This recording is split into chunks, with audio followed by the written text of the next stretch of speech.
Hey everybody, Preston Brent here with our Trader User Group free weekly roundup through July 5th, 2019. Well, fireworks, even though they look great, guys, they still explode. And stocks are still from Venus and bonds are still from Mars. So as we round out the first half of the year, as I said last Sunday, it's in the books. The performance is really strong. I mean, the S&P is up over 18% for the year. NASDAQ's over 21, the Dow's over 15, the Russell's over 17. So really good start to the year. But if you bring in Q4 numbers, as I said last week's weekly roundup, you bring in the Q4 numbers, we're underwater still. And if we go all the way back to 2018, January, we're basically flat, a little bit higher, but we haven't really gone too far. Okay. And June, this past June saw, as we go into Q2 earnings here, June this past month saw the S&P up for the best June since 1955. Okay, but we also see the debt markets and Treasuries doing very well too. Bonds are up, a pretty good bit for the year. Yields in the 10-year dropped below 2%. And they closed on Friday at 2.048%. So we're still seeing very low interest rate yields for the year. And I haven't seen it. I don't think I remember seeing this, but we've got a 100% probability of a rate cut in this upcoming Fed meeting of 25 basis points. They reduced the odds of a 50 basis point rate cut, but they still believe excuse me, that the Fed's going to cut the rates by 25 basis points. You got two camps out there in the market, those thinking that they need one and those going, why would we when we're near all-time highs? But those that want to see a rate cut are more preventive in nature, and it could help extend the markets. And that's why Boom Boom Powell had indicated that that's kind of where they're leaning right now. So in this holiday shortened week, with low trading volume all around the U.S., we saw it in Independence Day, our 243rd birthday, and also the markets reached a milestone with over a 10-year bull run also. Okay. So we still saw fireworks in the market, though. I mean, over the past last weekend, Trump and Xi had a trade reboot, so that kind of goosed the markets in this holiday shortened week. While Trump was there, he had a handshake with Kim Jong-un, that hostess Twinkie eating freak, in North Korea at the DMZ. We're seeing more Iranian threats. We're seeing protests in Hong Kong. OPEC oil production cuts are extended through March 2020. So all in all, everything just looks peachy across the planet. Oh, and I left out the inverted yield curves on the threes over 10. So everything just looks great, right? Now we're seeing some analysts, I saw some this weekend, projecting an S&P target of up to 3260. Now that's up over 9% from this past Friday's close. Really amazing to me. Now, if you guys have been following me for a while, we're pretty darn good at calling market direction. And for those of you who've been following our YouTube channel for years, you know that to be a fact. And here that over the past several months, I've been calling 3,000 and up to 3,150. Not without some fireworks along the way, notwithstanding the July 4th holidays celebrations we had there this week. But analysts are calling up even stronger than that. So we saw this past Friday jobs numbers hitting the wires, very strong job numbers. And we kind of got a case of good news is bad news from a price action perspective, with good economic data lowering the probability of future Fed rate cuts, or at least the amount of Fed rate cuts that they're going to do. So we're kind of back in that game. We've been in that game before, guys, and we're going to probably be in it near term here too. But I want to point out here, whatever they do this end of July, Fed mistakes can be extremely costly to price action. And it seems like price action now, with all the algos firing off, and they fire up before you have a chance to even hit the click button on the mouse to go long or short. That's how fast they are. And they key off keywords in Trump tweets or in headline news, things like that. But Fed mistakes and what Boom Boom Powell says can really drive things crazy. So let me give you a perfect example. We only need to go back and take a look at the month of December 2018 to see how prices reacted when our very own Power Ranger Boom Boom Powell came out and made a statement after their Fed rate hike in December, where everybody said don't hike, and he hiked by 25 basis points. And he followed that hike up with a statement basically saying that Quantitative tightening is on autopilot, and we're still looking for 2 more rate hikes in 2019. After that statement, throughout the course of December, market price action fell 10%.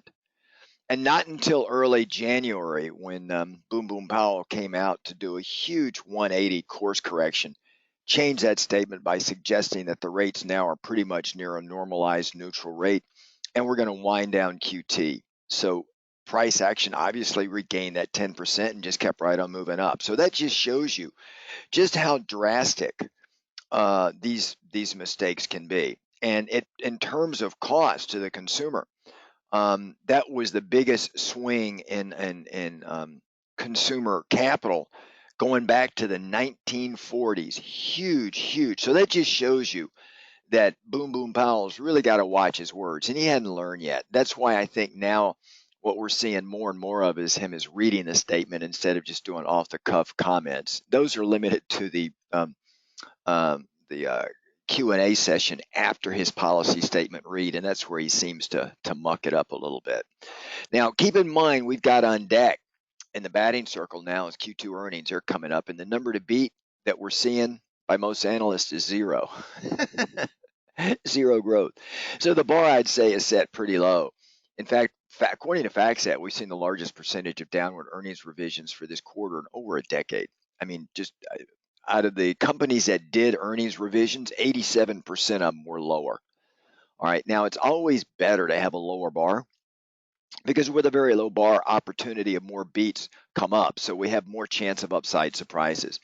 And it's very arcane how price action works in the markets, but all you really need to know is market price action is not so much dictated as to where we are now, but where it's going. And this is where the rat brain trader really screws up by following the headline news in their business journal of the day, which I call the National Enquirer or the Color by Numbers USA Today. You know, by the time it hit those newsline, it's already been factored into the cost. Okay.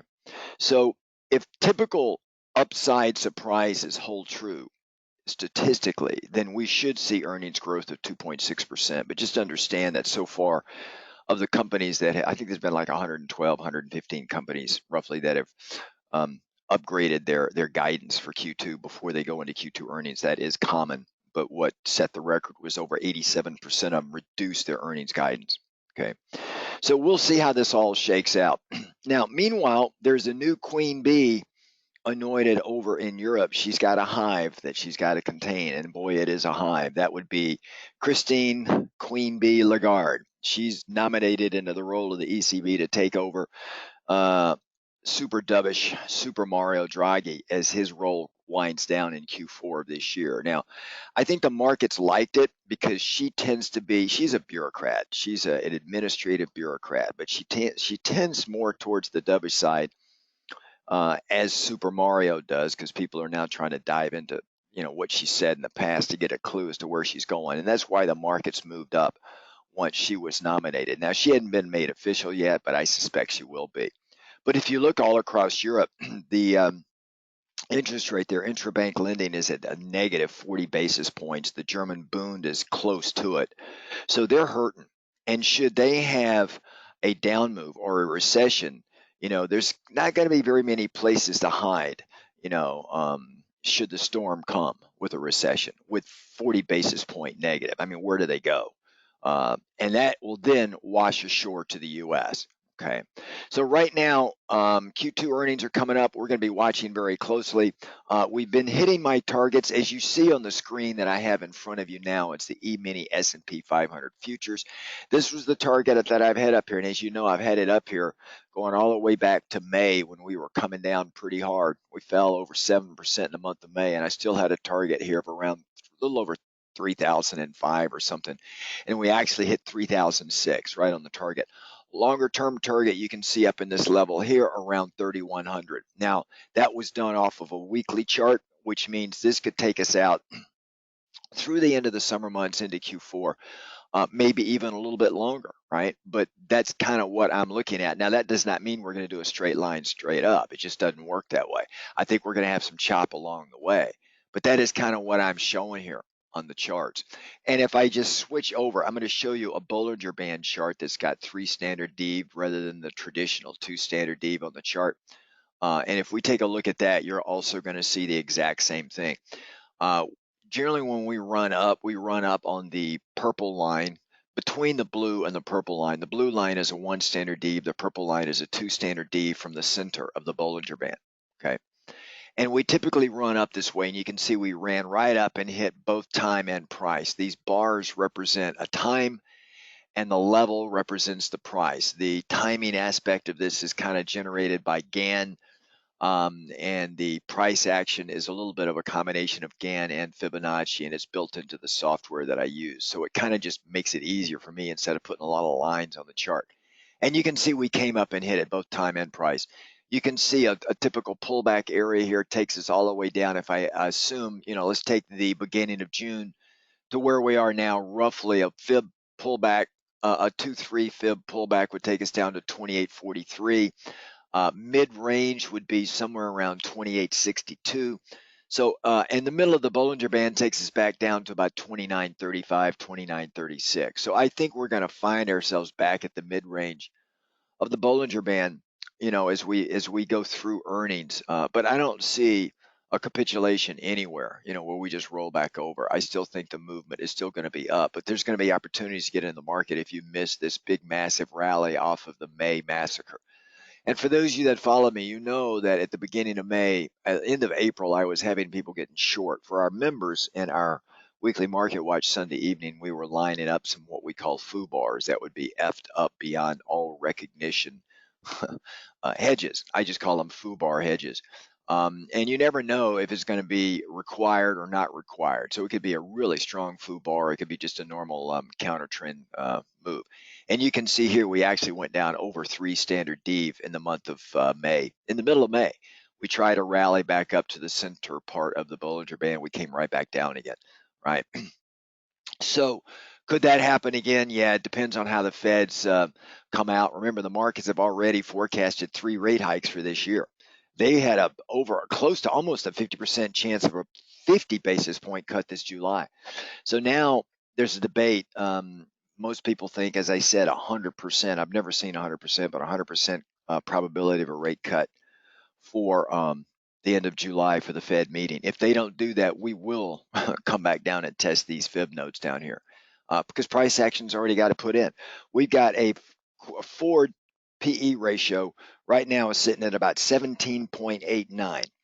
The trailing PE ratio is at 23.10, so that represents a lower valuation of the past 12 months by 22.5%. So valuations have come down, but we're still over the longer term median average, about 20% higher than normal. So while we're not richly valued, we're not right in the central of that band. So let's see where earnings go. And as usual, it's not going to be what they say in earnings. It's going to be where they do with their guidance. Okay. So this is a little bit about what we're sitting on right now. And then, of course, if I change the chart over again and move it over to the Ichimoku, you'll see here, because we make use of all these charts, you can see here the support area in the Ichimoku is around 29.14. The fib node calls it at 29.35. As a support area, the Ichimoku calls it at about 29.14. You can see we're well north of the cloud here, and that gives us a lot of firm support. There are no divergences on any of these charts, so any pullback here right now is probably going to be bought. The only thing that can stop this in my mind is if the Feds come out and change a little bit of their policy stance. It's not going to be as dramatic as what Boom Boom Powell did on December 3rd when he dropped the markets 10%. But if he comes out and just appears to indicate, not that he's dovish or hawkish, but that we're not going to see 3 more rate cuts for the year, maybe one and done kind of thing. And remember, they took the word patient out of the language, and he may put it back in there again after 1 rate cut. We could see the market sell off, okay? Because the markets have already got priced in 3 rate cuts. That changes valuations, it changes PE multiples, it changes a number of things for big money that's playing this stuff. So we got to watch what this knucklehead's going to say the end of July, okay? So that's a little bit about where I'm seeing here on the E-minis. All the other charts really look similar, okay? If we come back here, just as an example, we did the 50 and the 200 EMA have an upward vector. You can see here that we're well north of the 50. I think we're a little bit more extended than we should. There are no divergences here. The value area on the chart is about 28.86. So call it right in that shaded zone there, sitting right around the 50 EMA. I think a little bit of pullback to me is an order. You can see the daily pivot range. We're just outside of it. The pivot high is at 29.68. If I take a look at it on a weekly chart, and let's step out a little bit, you can see here that if we do have a little bit of a pullback to the pivot high that goes back a week, that pivot high is sitting at 29.43, which is just north of the 23% fib pullback level. So if we get there and we do get across, we got a divergence here, and that would suggest we're going to come back into this pivot range here, because the pivot low is sitting around 28.50 roughly, and the pivot high is sitting at 29.44, and we're seeing a little bit of a value area here around 28.93, so call it 2900, just rounding out, right? Because markets always overshoot both up and down. And we also this past week made new 2019 highs, 3006 in the E-minis. Now on the S&P, the cash index, we didn't hit 3000, we hit 2995.84. Okay, that's the cash index. So the futures market has got a little bit more of a built-in upside projection in it, right? So that's kind of where we're sitting right now. And then, of course, if I come over here and we look at, let's come back to the daily chart here, and we'll look at the NASDAQ, which is very strong also. You can see here in NASDAQ, we hit 2019 highs, all-time highs as well. The target for NASDAQ I've got up here at about 80.59. Any pullback here is probably going to be bought. There is no divergences here. This is showing an Elliott wave 3 leg up, and as you guys that know Elliott waves know, the 3 leg is the bull leg. The 4 is the counter trend, and the 5 is kind of where it tops out. So I think we could come down and come up and form a 5 leg up here, and then go into kind of an ABC chop pattern. So, but it's still showing upside movement, right? And then, of course, if we look at the Dow, finally on the Dow, we made new 2019 highs and all-time highs we took out last September's. The only one that had made new all-time highs this year is the Russell. It's trailing everybody. All of these are over their 50 and 200 EMA. All of them are moving up. All of the 50 and 200 EMA moving averages are canted to the upside. So it all looks solid, guys. And then if we look at the Russell, I'm keeping my eye on this one. We've got to watch it very closely. If you look at the Russell, we've made 2019 highs, but we have not made all-time highs, right? If I back it out a little bit, you can see the all-time highs were made way up here back in September of last year when all the others did. But the Russell led everybody to the downside, and the Russell went into a bear market. And now we cannot get elevation above this unless we can climb up above this zone right here. And it's a you know, this zone is where a lot of resistance is keeping this up here. I had projected originally right around there, okay, right around 1637. We're at 1579 right now. And if we can't climb up here and we start to roll back over, it's going to pull everybody else down. Also notice on the Russell, we're above the 200 and the 50, but the 50 is still below the 200. So I want to get us a little bit all clear here. The Russell tends to lead the markets higher, and it tends to lead the markets lower. So the Russell is having a harder time moving up. So, and that would go along with what we've seen since 2018. And for our members, what I show every Sunday evening in our weekly market watch, I show the market, the sectors that have been leading over the past year to a year and a half. And those are the risk-off sectors: utilities, real estate, staples. Those are the ones that are leading the way, right? And when you've got utilities, one of the strongest sectors over the last year and a half, and you've got staples and real estate, and not the real estate sector, but the REITs, which make up the XLRE, those are leading the way. Then that is not a sign of a very, it's more of a sign of a topping action, really. And this topping action, though, as I said before, can run several years before it gave itself up. Okay, we could have this melt up like some of these analysts thinking, you know, up to 3,200. We just melt up like January 2018, and then we crashed. And then that is a high probability. we want to participate in the melt up because you don't want to sit on the sidelines, but you've just got to be aware of it, and you got to know how to take action when the markets change and be willing to take the action. So for our members, we'll follow it. If you guys aren't members, I highly encourage you to come in. We get a lot of folks coming in from our YouTube channel because they've been watching me for years, and they know we've been pretty spot on in what we've been calling here. So now if we come over here and we look at emerging markets, you'll see emerging markets have not made new 2019 highs, okay? And if I take it out to a weekly chart, you'll see here that it looks almost like the Russell, the emerging markets. And because this is weak, we had a dollar come back strong on Friday. This kind of goes where China goes, and we're sitting just above a value area here of about 42.17. I would be leery of emerging markets, even though we've got very low interest rates. It looks like we're going to stay with low interest rates for a while. If the U.S. is the only pig in the pen with lipstick right now, it's going to tend to strengthen the dollar, which is going to be harder for gold and harder for some of these emerging market players here. And if we look at Asher, which is the tracking stock for China, it looks exactly like the emerging markets, which looks just like the Russell.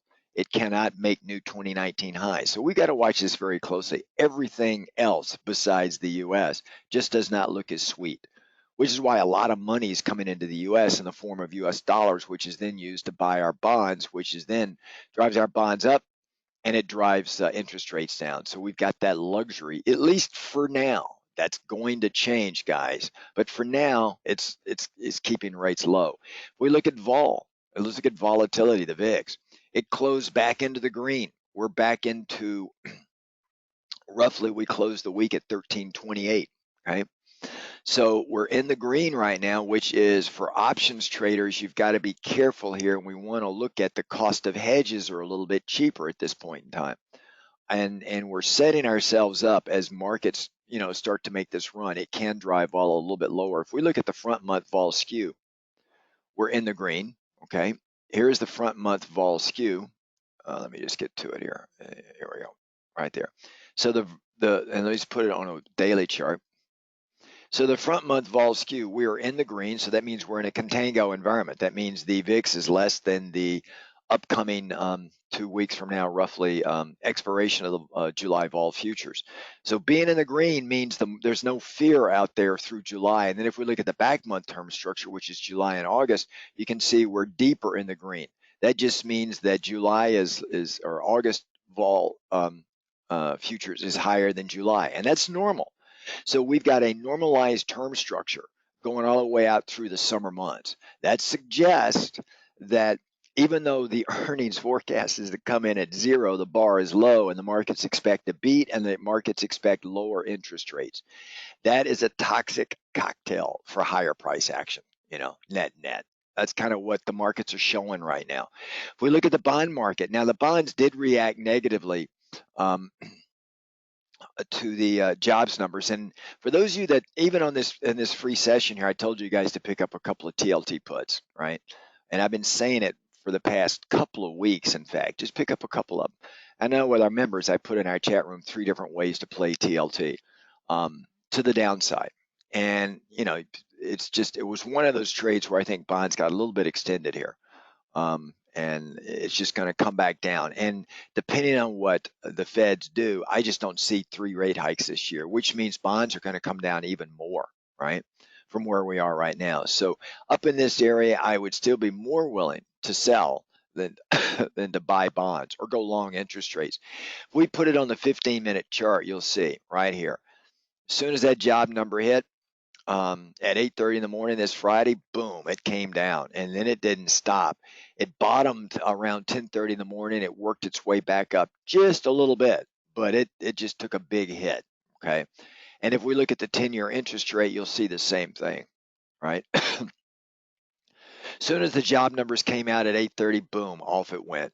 Rates went up, and away we went.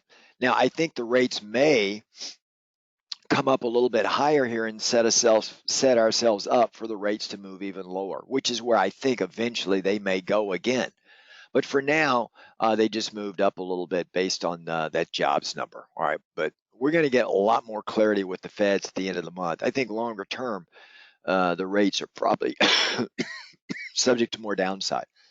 And then, of course, the US dollar on that strong jobs number. Look at what the dollar did on this 15-minute chart. Right at 8:30 in the morning, the dollar index took off. If I put it on the daily chart, you'll see the regression channel. You'll see, if I just kind of step it out a little bit, as I said, when we get down to the bottom of this regression channel, you want to be looking at more buying. When we're at the top, you want to look at more selling. We did not have a divergence here, so that's why I held off when we went below. But once we went back in, I said, buying would make more sense to me than selling down at this level here for the dollar.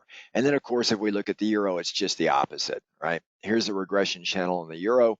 If I just kind of blow it up a little bit so you guys can see a little bit better, put it on the screen. You can see here we've been in this for, since last summer, almost a year. Every time we get up here or even over a little bit like what we did here in September, we come back down. Same thing here. So I think this can go a little bit lower. I think the dollar can go a little bit higher, but this is just the path that we've taken. Lower highs, lower lows for the euro, higher highs, higher lows for the dollar, okay? So that's a little bit about where we're sitting on this. Then, of course, if we look at the Japanese yen, which is kind of like the global risk on, risk off indicator, you can see here this trend or this channel, we blew right through it right here. So what I'm going to look for here in the yen, and there are no divergences, this would suggest the yen is going to get stronger, which means the bonds could get stronger. Okay, so I want to see if this is a capitulation where it actually starts to come back down to more normalized levels, or is it going to move higher? And we follow these, even if you don't trade these, it's good to follow because it'll give you a clue as to what equity markets are thinking about and what they may do. We work it very well here in our user group and teaching you guys how it all works, okay, and why you need to understand it.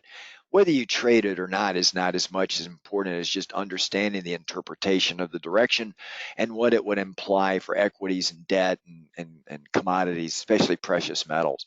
And then, of course, if we look at the energy market, oil is back down around my levels again. I had said around the mid 50s, 55 to 57 area now. I see a lot of analysts forecasting $75 WTI oil, which is what we're looking at here through the end of this year.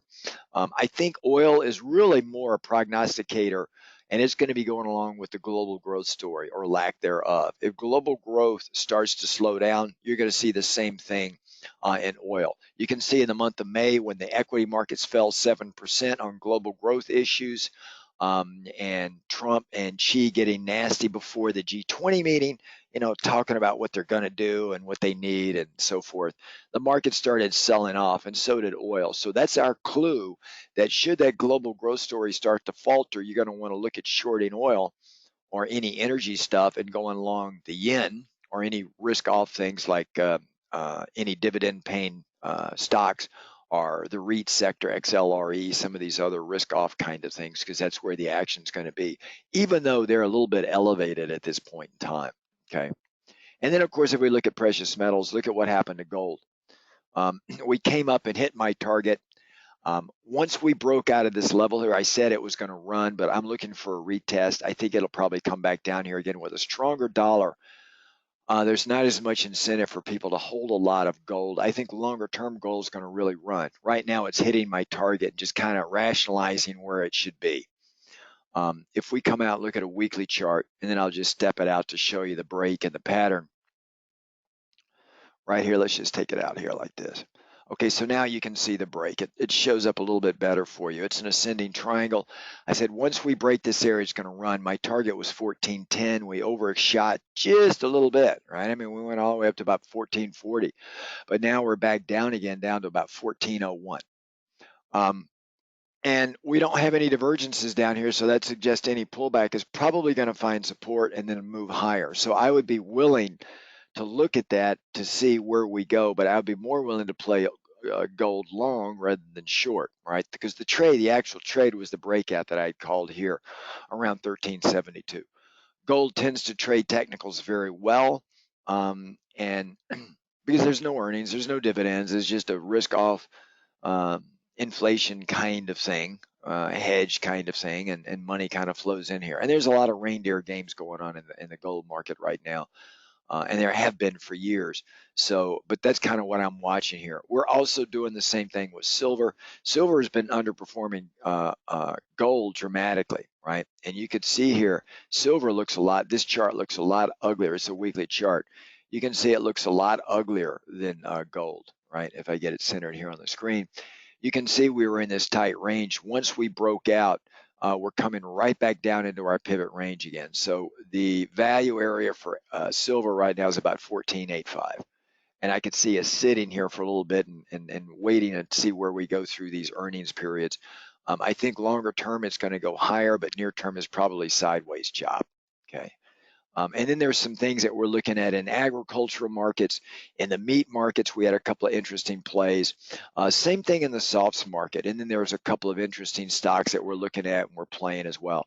And for those of you that are not members of our group, I highly encourage you to come in. We get folks coming in from YouTube all the time. If you're watching this on the YouTube channel or if you're watching it from our website and our blog there, you know, especially for those of you that have been following me for a while, know that we're pretty good at where we're calling this action here. So we've had some really good fun times, which translates into money and profits. Otherwise, have a really great weekend. Volume is going to come back into the market next week as we start to kick off Q2 earnings the next week or so. So let's just buckle up, trade tables in the upright position, same with your seats, and let's just get ready for see how earnings come in. Okay. Have a really great weekend, everybody. Members, I'll see you this Sunday evening on our weekly market watch at 8 p.m. Eastern Standard Time. Take care, folks. Ciao.